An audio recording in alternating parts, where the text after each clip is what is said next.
Bienvenue dans ce nouvel épisode d'Alt+3. Aujourd'hui, nous allons parler d'un langage qui ne connaît ni frontières ni époque.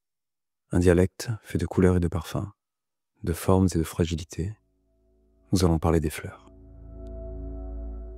Nous allons explorer cette grammaire de l'amour, cette poésie vivante qui transforme nos jardins en bibliothèques sentimentales. Car les fleurs ne sont pas de simples ornements de la nature. Elles sont les traductrices de nos émotions les plus profondes et les ambassadrices de nos sentiments les plus secrets. Ces plantes éphémères portent en elles bon nombre de mystères. Pensez-y, dans notre époque de notifications et de DM qui restent en vue, nous continuons à offrir des fleurs comme nos ancêtres le faisaient il y a 1000 ans. Aucune mise à jour, aucun algorithme n'a remplacé ce geste primitif, et pourtant si sophistiqué. Une rose rouge vaut tous les émojis cœur du monde. Car les fleurs, contrairement à nos écrans, ne trichent jamais. Elles ne peuvent pas filtrer leur beauté, retoucher leurs imperfections, masquer leur fragilité. Elles sont raw, comme on dit maintenant, authentiques.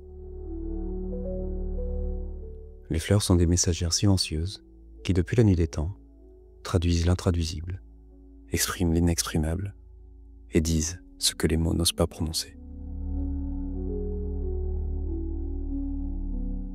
Car il y a des sentiments si vastes qu'ils débordent du langage humain, des émotions si pures qu'elles ne peuvent s'incarner que dans la beauté brute de la nature, des amours si intenses qu'ils ne trouvent leur véritable expression que dans le parfum d'une rose, la délicatesse d'un mimosa ou l'éclat fugace d'un coquelicot.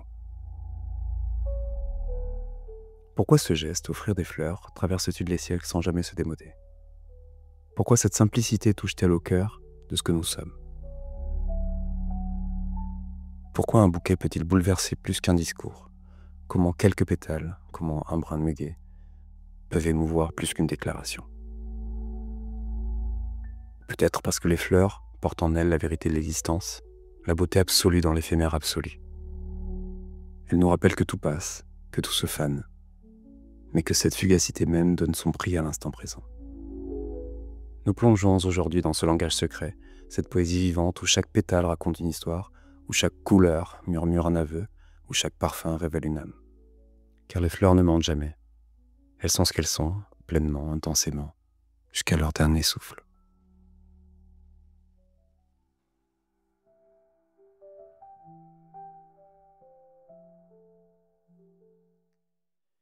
Il y a des fleurs qui vous marquent pour la vie.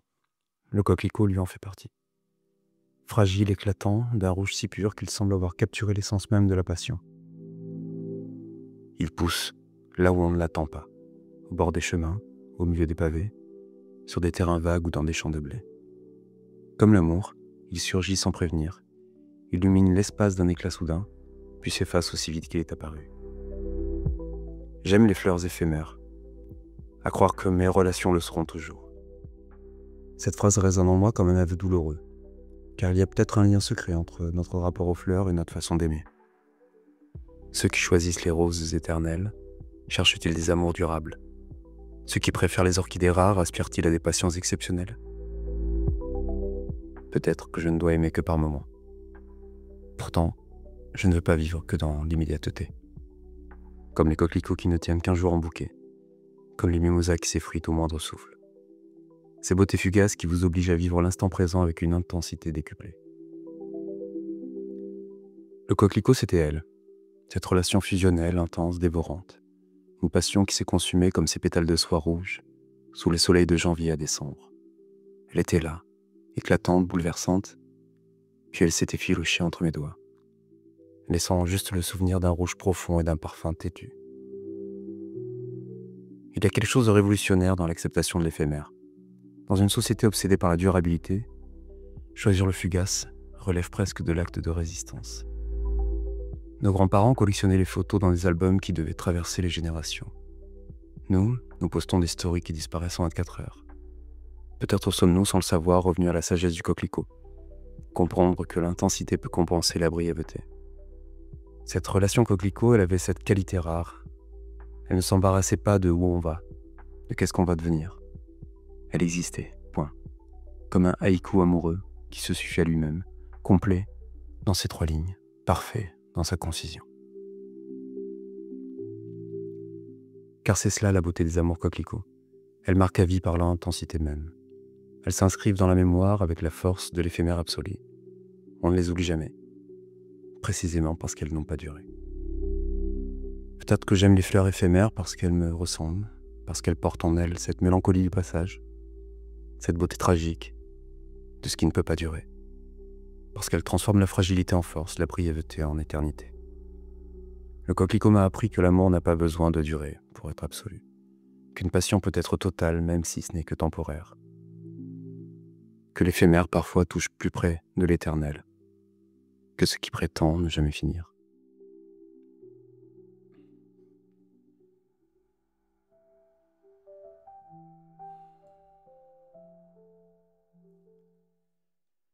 Puis, le mimosa. Cette explosion de soleil en plein hiver, ces petites boules dorées qui annoncent le printemps avant l'heure. Le mimosa, c'est la tendresse faite fleur, la douceur incarnée, l'optimisme qui refuse de plier devant les derniers froids. Dans notre code secret, le mimosa voulait dire « Je pense à toi ». Nous avions inventé notre propre version analogique de WhatsApp, pas de en ligne ou de dernière connexion, juste cette petite boule dorée qui disait « Tu es à présent dans mes pensées, maintenant, à cet instant précis ». C'était notre résistance à l'hyperconnexion. Pendant que le monde entier se noyait dans les notifications permanentes, nous avions choisi la lenteur du végétal, le silence parfumé, l'attention qui ne se cueille et se donne. Le mimosa, c'était notre façon de dire « je ne te spamme pas d'amour, je te le distille ». Une pensée, une fleur, un matin, une attention, une présence rare et précieuse dans un monde d'absence connectée. Pas je t'aime, pas tout de suite. Non, quelque chose de plus subtil, de plus délicat. Tu es dans chacune de mes pensées. Tiens, pensée, une autre fleur. La pensée, elle représente l'amour et l'admiration d'une personne envers une autre. Je trouve ça merveilleux d'aimer quelqu'un et de l'admirer. Pas de ces admirations sans bornes où l'on pose, l'être aimé sur un piédestal, non. L'admiration qui mêle extase, exaltation, passion et connexion. Car il y a des moments dans une relation où l'on n'a pas besoin de grandes déclarations, où un simple brin posé le matin dit plus qu'un poème, où cette petite attention, ce geste apparemment anodin, révèle une présence constante, une tendresse qui n'a pas besoin de se crier pour exister. Le mimosa, c'était nos matins, c'était nos fins de journée. Quand elle déposait son regard sur cette branche au reflet d'acacia, quand elle comprenait, sans que j'aie besoin de rien dire, que ma première pensée au réveil avait été pour elle. Que dans ce moment suspendu entre sommeil et conscience, c'est son sourire qui avait illuminé mon esprit.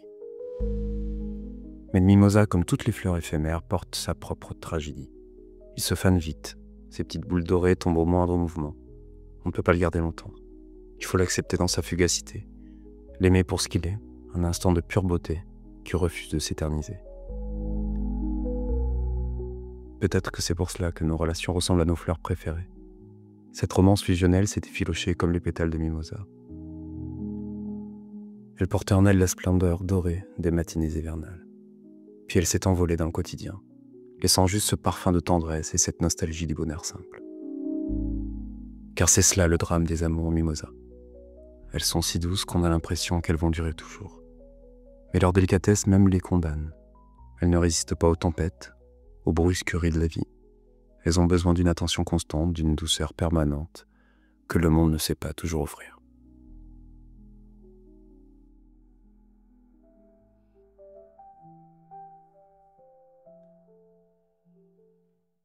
Et puis il y a eu les roses. Ah, les roses, ces reines incontestées du jardin de l'amour. Ces fleurs qui portent en elles tous les codes, tous les messages, toute la gamme des sentiments humains. Rouge pour la passion, blanche pour la pureté, rose pour la tendresse, jaune pour l'amitié ou le pardon, orange pour l'enthousiasme. Chaque couleur était un mot dans notre vocabulaire secret. Chaque nuance une subtilité de l'émotion. Elles ont été le centre d'une romance fusionnelle intense. Elles avaient pour moi une connotation autre que la beauté de la nature. Elles se voulaient passage de messages. Je voulais exprimer mon amour, mon désir. Et par la couleur de la fleur, la personne aimée savait ce qu'il se passait dans mon cœur. Car voilà ce que les fleurs permettent. Dire sans dire, révéler sans avouer, confesser sans se compromettre. Dans ce jeu subtil de la séduction, elles deviennent les complices silencieuses de nos émotions les plus profondes. Ce langage codé nous permettait de nous parler à l'âme, sans que personne d'autre ne comprenne. C'était notre télégraphie amoureuse, notre mort sentimentale.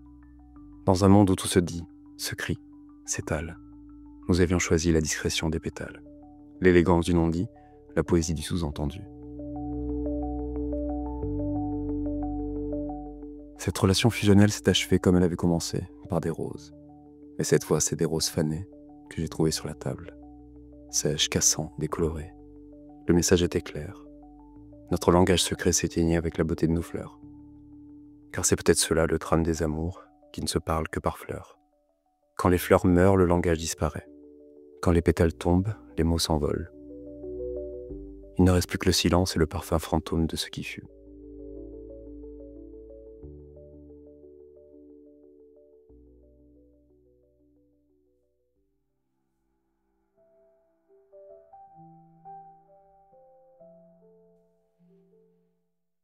Des pétales pour dire l'indicible. Dans le jardin secret de mon cœur fragile et tendre, poussent des coquelicots aux rouges incandescents. Fleur d'un jour, passion brève, que nul ne peut défendre, elle meurt à l'aube, mais marque à jamais le temps. Le mimosa d'or brille dans mes matins d'hiver, petite boule de soleil dans la saison glacée. Il dit « Je pense à toi » quand tout semble amer, mais s'effrite en poussière, beauté trop délicate. Les roses font leur cours avec leurs codes anciens, rouge pour la passion, blanche pour l'innocence pure. Chaque couleur murmure les secrets de mon cœur quotidien. Chaque pétale raconte une divine blessure. Car j'aime les fleurs qui ne durent qu'un instant, à croire que mon cœur préfère l'impermanence.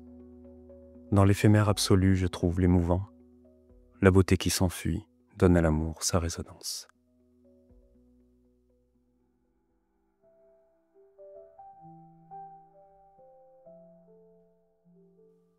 Les fleurs m'ont appris quelque chose d'essentiel sur l'amour.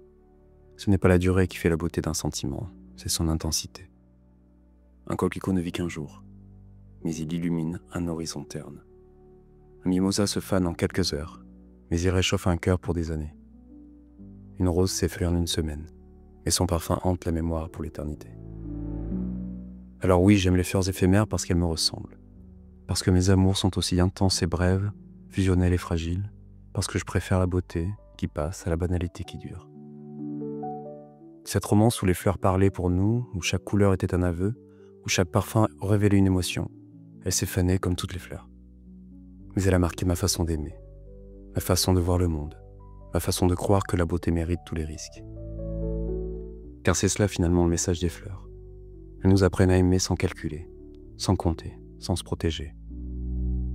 Elles nous enseignent que l'amour véritable, comme la beauté vraie, ne peut pas être conservé, stocké ou mis en réserve. Il doit être vécu pleinement, intensément, même si cela doit nous briser le cœur. Les fleurs nous rappellent que l'éphémère touche parfois plus près de l'éternité que ce qui prétend durer toujours. Qu'un instant de beauté absolue vaut tous les compromis du quotidien. Qu'il faut savoir cueillir le jour, comme on cueille une rose, en acceptant les épines. Merci de m'avoir écouté partager ces jardins secrets, ces langages de pétales, ces amours fleurs qui marquent une vie. Je vous donne rendez-vous au prochain épisode. Dites-moi ce que vous en avez pensé, partagez-le, à qui vous voulez, c'est vous qui voyez. Prenez une grande inspiration et surtout n'oubliez pas d'aimer. À très vite et toujours, laissez parler votre cœur.